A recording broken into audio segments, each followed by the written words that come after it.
안녕하십니까. 대한민국 경제가 중대한 기로에 서 있습니다.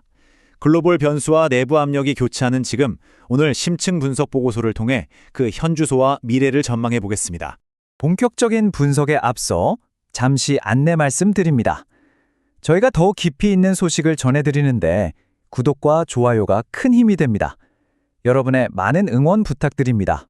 네, 오늘 살펴볼 내용은 총 5가지입니다. 먼저 글로벌 경제 환경과 AI 혁명의 파급력을 짚어보고요. 이어서 우리 대표 기업들의 대응 전략, 그리고 국내 경제가 겪고 있는 압박과 서울 부동산 시장의 최신 동향을 차례로 분석하겠습니다. 마지막으로 이 모든 것을 종합해 우리 경제가 마주한 위기와 기회는 무엇인지 진단해 보겠습니다.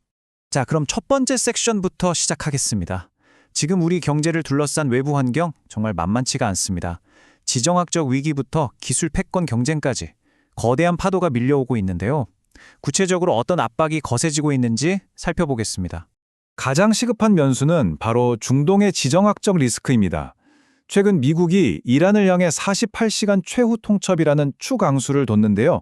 호르무즈 해협 봉쇄 가능성을 놓고 핵심 에너지 시설 타격까지 거론되면서 그야말로 일촉즉발의 위기감이 감돌고 있습니다. 자, 이런 지정학적 위기는 곧바로 우리 경제에 치명적인 충격파로 다가옵니다. 이 그래프를 보시면 만약 분쟁이 현실화될 경우 국제유가는 배럴당 $100를 가뿐히 넘어설 것으로 보입니다. 그리고 안전자산 선호 현상이 심화되면서 원달러 환율은 무려 1,500원 선까지 치솟을 수 있다는 전망이 나오고 있습니다. 글로벌 금융위기 때나 봤던 수치죠. 이런 외부 충격과 동시에 산업의 패러다임 자체가 근본적으로 바뀌고 있습니다. 과거 반도체 수요를 이끌었던 게 뭐였죠? 바로 우리 손에 들린 스마트폰이나 책상 위의 PC였습니다. 하지만 이제는 아닙니다.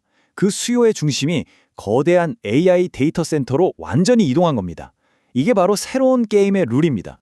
그렇다면 이런 거대한 변화의 물결 속에서 우리 기업들은 과연 어떻게 움직이고 있을까요? 그냥 지켜보고만 있지는 않겠죠. 오히려 이 위기를 기회로 삼기 위한 아주 공격적이고 대담한 전략들을 펼치고 있습니다. 그 선두에 선 우리 산업의 거인들을 만나보시죠. 가장 먼저 삼성전자입니다. 액수를 보십시오. 무려 110조 원. 정말 천문학적인 숫자인데요. 이 막대한 자금을 투입해서 AI 반도체 시장의 리더십을 완전히 굳히겠다는 겁니다. 설계부터 생산, 그리고 첨단 패키징까지 모든 걸 한 번에 해결하는 원스톱 솔루션을 구축하겠다는 야심찬 계획이죠. 전통적인 중공업 분야에서도 아주 좋은 소식이 들려옵니다. 삼성중공업의 수주 실적인데요. 최근에만 LNG 운반선 2척을 7,701억 원에 수주했고요. 이걸 포함해서 올해 들어서만 벌써 14척, 금액으로는 약 29억 달러의 계약을 따냈습니다. 대단하죠? 연간 목표치의 21%를 벌써 채운 겁니다. 자, 이 차트는 한국 기업이 가진 기술력이 어느 정도인지 단적으로 보여줍니다. AI 반도체의 성능을 좌우하는 HBM, 즉 고대역폭 메모리 생산에 없어서는 안 될 핵심 장비가 바로 TC 본더인데요. 이 시장에서 한미 반도체의 점유율이 무려 71.2%에 달합니다. 사실상 시장을 독점하고 있다고 봐도 무방할 정도입니다. 이러한 기술 경쟁력은 이제 에너지 분야로까지 뻗어나가고 있습니다. 두산 에너빌리티가 북미 AI 데이터 센터 시장에 처음으로 진출했다는 소식인데요. 아시다시피 AI 데이터 센터는 전기 먹는 하마로 불릴 만큼 엄청난 전력을 소비하죠. 바로 그 심장부에 들어갈 고효율 스팀 터빈을 우리 기술로 공급하게 된 겁니다. 새로운 시장을 개척한 아주 의미 있는 성과입니다. 지금까지는 글로벌 시장과 우리 대기업들의 움직임을 살펴봤는데요. 그럼 이제 시선을 우리 내부, 바로 국내 경제로 돌려보겠습니다.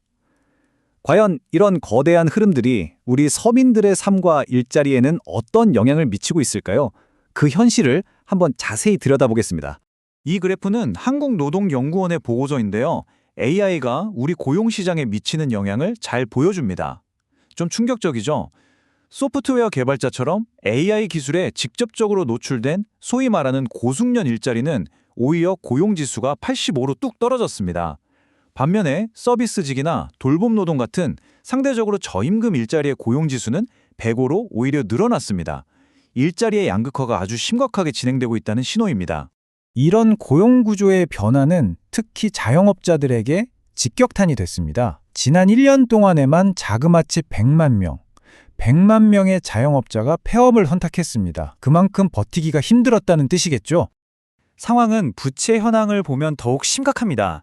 전체 자영업자 빚이 1,069조 원, 사상 최대치입니다. 더 우려스러운 건 이 표의 아랫부분인데요. 빚을 진 자영업자 10명 중 7명이, 그러니까 70%가 금융기관 3군데 이상에서 돈을 빌린 다중채무자라는 사실입니다. 사실상 빚으로 빚을 막으며 하루하루를 버티고 있는 셈입니다. 네, 잠시 후에는 부동산 시장 분석으로 넘어가겠습니다. 그 전에 다시 한번 말씀드립니다. 여러분의 구독과 좋아요는 저희가 이렇게 균형 잡힌 시각으로 깊이 있는 분석을 이어가는데 정말 큰 힘이 됩니다. 자, 이제 많은 분들이 가장 궁금해하실 부동산 시장 이야기로 넘어가 보겠습니다. 특히 서울 부동산 시장은 우리 경제의 체온계라고도 불리는데요. 최근 이 시장에서 아주 급격한 냉각 신호가 포착되고 있습니다. 과연 어떤 변화가 일어나고 있는 걸까요? 이 그래프를 한번 보시죠. 서울 아파트 매물이 말비대로 쏟아지고 있습니다. 최근 한 달 새 20%가 늘었고 2달로 넓혀보면 무려 40%가 급증했습니다. 전체 매물이 지금 8만 건에 육박하고 있는데요. 시장에서는 다주택자들이 서둘러 매물을 내놓고 있기 때문으로 분석하고 있습니다. 다주택자들이 왜 이렇게 매물을 던질까요? 가장 큰 이유는 바로 이겁니다. 세금 부담. 특히 에테르노 청담 같은 초고가 주택의 보유세는 작년보다 50%나 급등했습니다.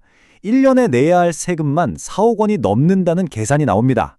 버티기 힘든 수준이죠. 결국 이렇게 매물은 쌓이고 세금 부담은 커지니까요. 시장 분위기가 완전히 바뀌었습니다. 전문가들은 지금을 매수자 절대 우위 상황이라고 진단합니다. 집을 사려는 사람보다 팔려는 사람이 훨씬 많다는 뜻이죠.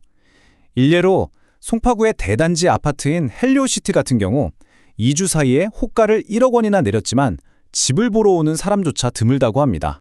네, 지금까지 글로벌 경제 환경부터 기업, 가게, 부동산 시장까지 숨가쁘게 달려왔습니다.